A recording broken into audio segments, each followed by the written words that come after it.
it seems as नहीं, if देखिए, the there case is- is going out of hand. No case is going out of hand का बात नहीं है, क्योंकि जुडिशरी जो है वो अपना काम कर रहा है, और investigation that have already said कि ये तो सीबीआई का पास में भी है, एंड दूसरा जो मनी ट्रेल वाला जो है ED is looking after it. Experience के लिए, एक्सपीरियंस लोगों के लिए तो हम ये कहना चाहेगा कि जो गड़बड़ हो गया उसमें कानून जो है, कानून मतलब स्टेट गवर्नमेंट का मैं बात नहीं कर रहा हूँ, कानून को संभालने वाला जैसे सीबीआई को लेके आया है तो सीबीआई हो गया मैंडेट, तो वो लोग अपने हिसाब से काम कर रहा है।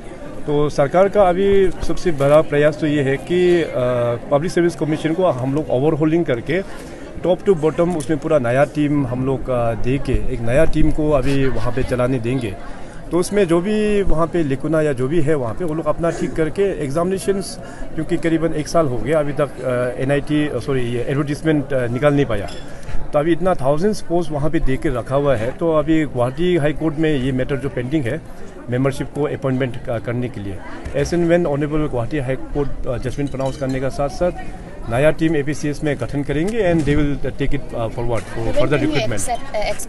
आई एम वेरी होपफुल, क्योंकि अभी दिवाली का छुट्टी है, तो जैसे दिवाली का छुट्टी खत्म होने का साथ साथ ऑलरेडी हमने लर्नेड एडवोकेट जनरल को बोल के रखा है कि ऑनरेबल गुवाहाटी हाई कोर्ट में इसका मेंशन करने के लिए। Sir, Pan Arunachal joint steering committee ने बोला कि you have always said that gate is always open for conversation to gate is always open, and they had a meeting very recently on 7th of November with my chief secretary, और chief secretary के साथ में meeting भी हो चुका है और chief secretary ने हमको ब्रीफ किया है। What would be your response to the chief secretary's remarks? Chief secretary, आपने कहा चीफ सेक्रेटरी ने आपको बताया है जो Pan Arunachal joint steering committee ने कहा है, तो what would be your remark on that? See I don't have a detail meeting with chief secretary, क्योंकि मैं टूर से आज ही आया हूँ वापस, तो इसमें क्या डिस्कशन हुआ है वो अभी डिटेली वो हमको ब्रीफ करेंगे, क्योंकि मैं ईटानगर अभी पिछले कई दिनों से मैं टूर में था बाहर में, वो डिटेली हम फिर जाके सुन लेंगे जब चीफ सेक्रेटरी को मिलेंगे। सर, वो पैन अरुणाचल का कहना था कि जब वो लोग सेक्रेटरी का जब मीटिंग किया था तो सेक्रेटरी का कहना था कि उसका फुल ऑथोरिटी नहीं है ये उसको करने के लिए, तो उसके बाद पैन अरुणाचल ने आपके साथ मीटिंग के लिए एप्लीकेशन दिया था, लेकिन आप नहीं मिल पाए। मैं बात कर लेता हूँ कि full authority definitely, bureaucracy doesn't have any authority, वो बात तो क्लियर है, वो तो government, bureaucracy is not government, government तो जो गवर्नमेंट चलाने वाला ही गवर्नमेंट होता है।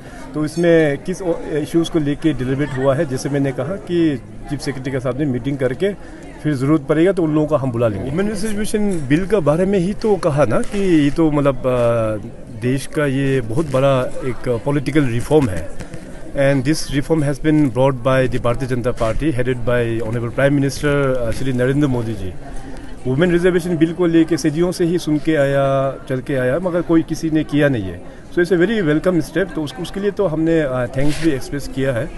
तो आने वाला दिनों में देखिए कि अरुणाचल में भी बाय 2029 जो इसका रोल आउट होगा, minimum 20 seats will go to women as reservation, और इसके अलावा भी इन जनरल जहाँ में रिजर्वेशन वुमेन रिजर्वेशन नहीं है वहाँ में भी क्योंकि महिला लोग आगे बढ़ रहा है, तो आई एम वेरी होपफुल कि 20+ वुमेन्स लोग अपना अरुणाचल में आएंगे एज रिजर्वेशन। ये देखिए, ये एक ख़राब प्रैक्टिस है, इनफैक्ट धीरे धीरे लेकिन सुधर रहा है।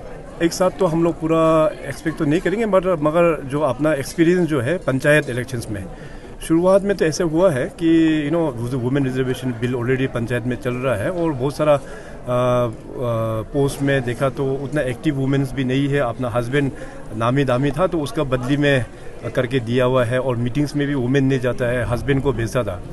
मगर मैंने क्लियरली डायरेक्टिव दे दिया है कि जो भी वुमेन है वही मीटिंग में आना है, और वही तो अभी रिफॉर्म, बहुत बड़ा रिफॉर्म अभी एमपी और एमएलए में लेके आया इस बिल के अंतर्गत।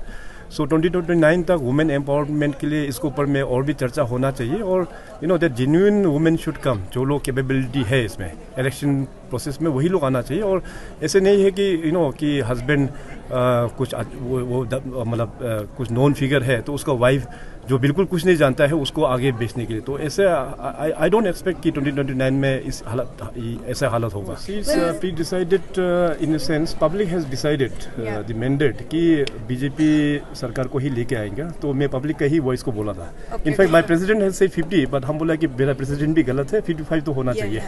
सो one last question, sir, you see कि मनी कल्चर को हम लोग कंप्लीटली एबॉलिश करने का कोशिश करेंगे, so what kind of assurance will you give to the public कि मनी कल्चर हम लोग इस बार इन्वॉल्व नहीं होंगे, because somehow in the last election the highest money was involved आप लोग के टाइम पे ही. सो आप लोग ऐसा क्या एश्योरेंस देंगे कि नहीं ये बात नहीं इन्वॉल्व नहीं होगा? that I don't agree what you are alleging कि आप लोगों के टाइम में ही मनी कल्चर को प्रमोशन मिला है. ये टोटली गलत है.